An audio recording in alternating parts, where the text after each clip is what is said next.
Você tem amado a Deus de todo o seu coração? Mateus 22, versículo 37.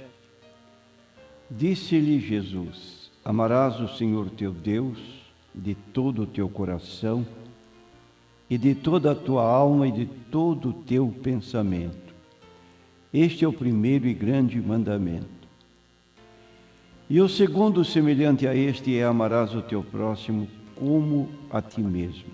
Destes dois mandamentos dependem toda a lei e os profetas. Tenho lido Mateus 22, 37 a 39. A minha pergunta tem uma razão de ser. Porque como passamos o dia de ontem, o dia de domingo, que a Bíblia chama em Apocalipse 1:10, dia do Senhor, disse João, eu fui arrebatado em espírito no dia do Senhor. E no Salmo 118, e versículo 24, declara: este é o dia que fez o Senhor, regozijemo-nos e alegremo-nos nele. Você teve tempo na parte da manhã para cultuar a Deus? Ou você teve tempo para cultuar a Deus no culto da noite? Ou você passou o dia inteiro deleitando-se com as coisas seculares? Comer, beber, descansar fisicamente. E passou o dia, passou a noite, você inicia o dia de segunda-feira ocupado agora nas coisas seculares e a Deus. Quando de novo terá a oportunidade de estar na casa de Deus? Durante a semana, não. E durante o domingo você está ocupando o dia do Senhor para você, para o seu deleite pessoal? Pergunto-lhe com muita propriedade: você tem amado a Deus de todo o coração? Você tem colocado a Deus em primeiro lugar na sua vida? Que tipo de cristão você é? Então nós lemos que Jesus, quando indagado sobre o maior mandamento em importância, em valor, ele disse estas palavras que já temos mencionado, mas vamos repetir: amarás o Senhor teu Deus de todo o teu coração, de toda a tua alma e de todo o teu pensamento. Este é o primeiro e grande mandamento. E o segundo, semelhante a este, é: amarás o teu próximo como a ti mesmo. Destes dois mandamentos dependem toda a lei e os profetas. Então, meu prezado ouvinte, para ilustrar uma situação irregular na vida de muitos cristãos, escute só esta ilustração que lhe vou contar. Muitos anos atrás, certo pai comprou uma TV para seus filhos, mas a primeira noite em que ele chegou em casa depois do trabalho, descobriu que eles não se levantaram nem mesmo para o cumprimentar. Notou essa indiferença? Eles estavam muito ocupados em ver a televisão. O que fez o pai? Depressa, o pai desligou a TV e explicou-lhes que eles o ignoraram porque estavam mais interessados na TV, no presente que ele havia dado, do que nele próprio. Então demonstraram mais apego ao aparelho de televisão do que amor a Ele, seu Pai, que lhes dera o presente. Da mesma maneira estamos nós. Se amamos alguma coisa, seja de importância como marido, esposa, filhos, ou até mesmo a nossa própria vida, mais do que amamos a Deus, estamos dedicando nosso carinho mais nas coisas terrenas do que no doador de tudo. E o doador de tudo, como sabemos, é Deus.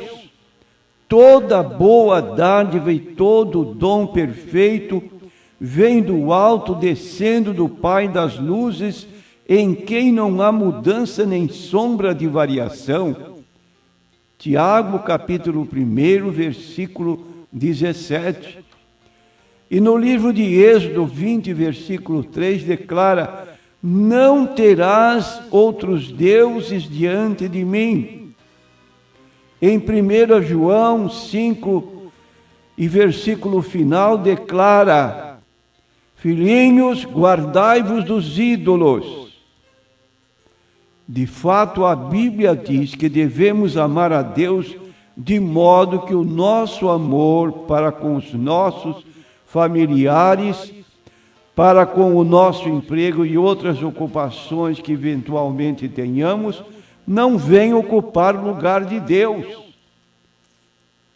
Capítulo 10 do Evangelho de Jesus Cristo, conforme escreveu Mateus, Jesus foi muito enfático: quem ama o pai ou a mãe mais do que a mim, não é digno de mim, e quem ama o filho ou a filha mais do que a mim, não é digno de mim.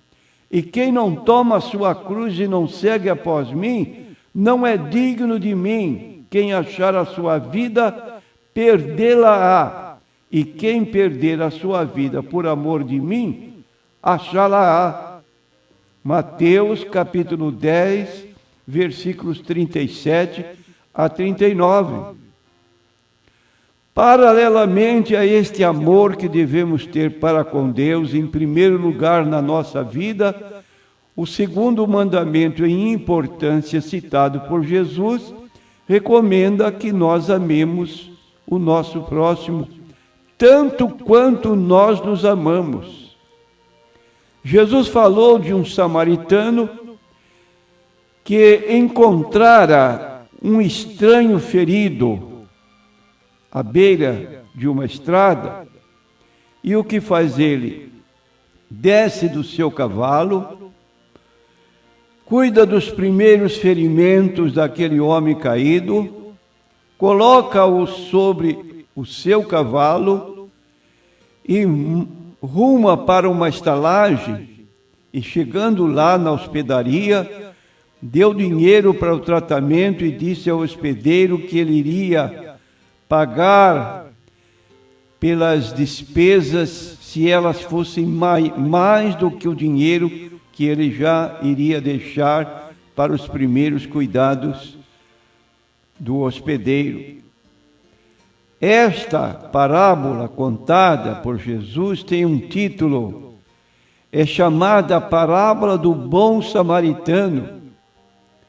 Mas na realidade ele não era bom em tudo, ele meramente obedecia ao mandamento básico de amar o próximo como a si mesmo.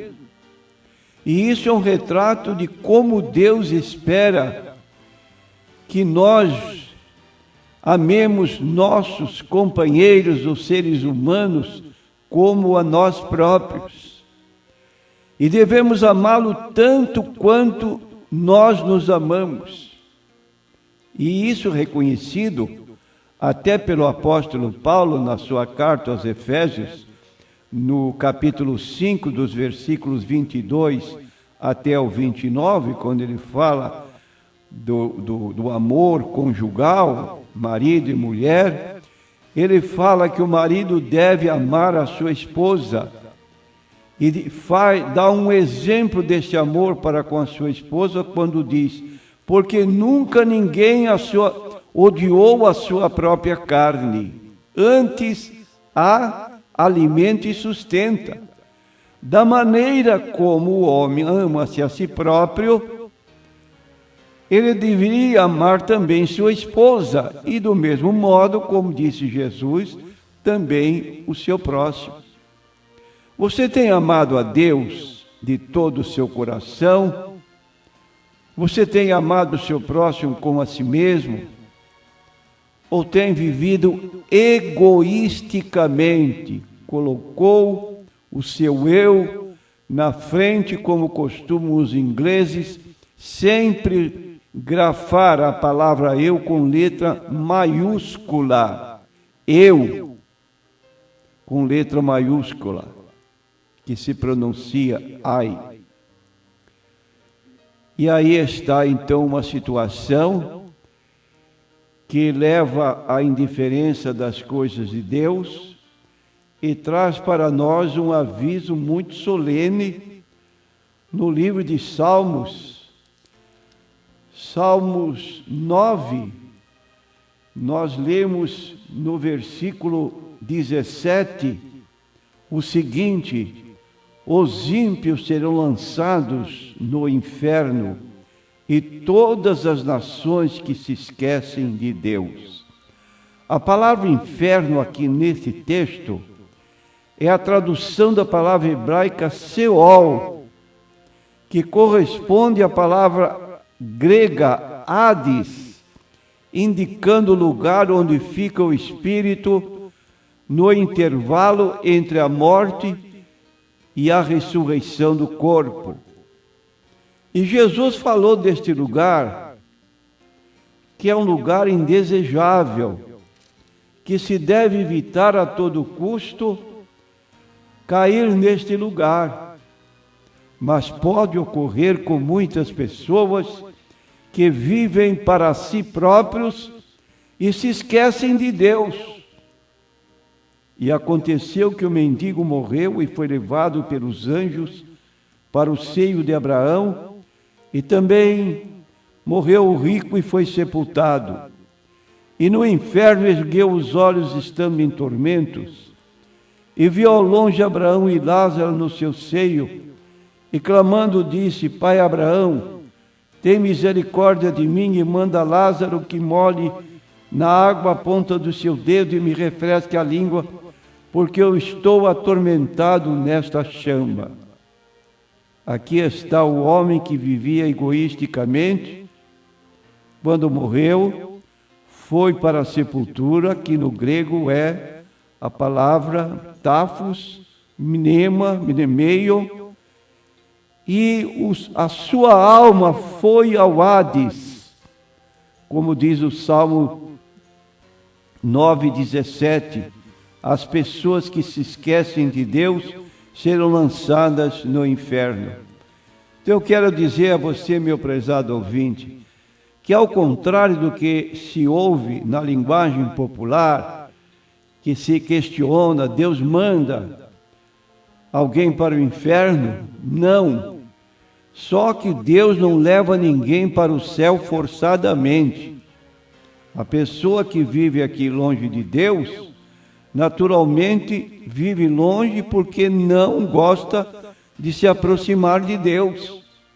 Ela tem esse direito, ela possui o livre-arbítrio, pode agir conforme sentir, conforme quiser. Ora, Deus não vai obrigar ninguém a ir para o céu.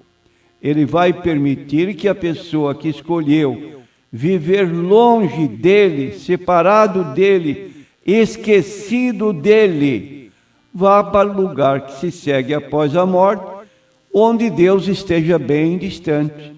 E este lugar distante só existe um, que é o inferno. Então, tenhamos cuidado de não acusar Deus e dizer que Deus manda alguém para o inferno. Deus está respeitando o livre-arbítrio de cada pessoa. Não quero Deus na minha vida. Eu quero viver longe dele. Você tem toda a liberdade. Agora, o conselho de Deus é para que nós o amemos. Amarás o Senhor teu Deus de todo o teu coração, de toda a tua alma, de todo o teu pensamento. E vivendo assim, vai se dar com você o mesmo que aconteceu com Lázaro. Vieram os anjos e o levaram para o seio de Abraão, que seria o céu dos judeus na ocasião. E hoje é onde Jesus está e que aguarda as pessoas que aqui o seguem. Como disse Paulo, para mim o viver é Cristo e o morrer é lucro. Mas se eu viver na carne me der fruto da minha obra, não sei então o que devo escolher, mas de ambos os lados estou em aperto, tendo o desejo de partir e estar com Cristo, porque isto é ainda muito melhor. Prezado ouvinte, não ande esquecido de Deus. Cultue a Deus em espírito e em verdade. Esta é a vontade dele, exarada em João 4:24. Deus é espírito e importa que os que o adorem em espírito e em verdade.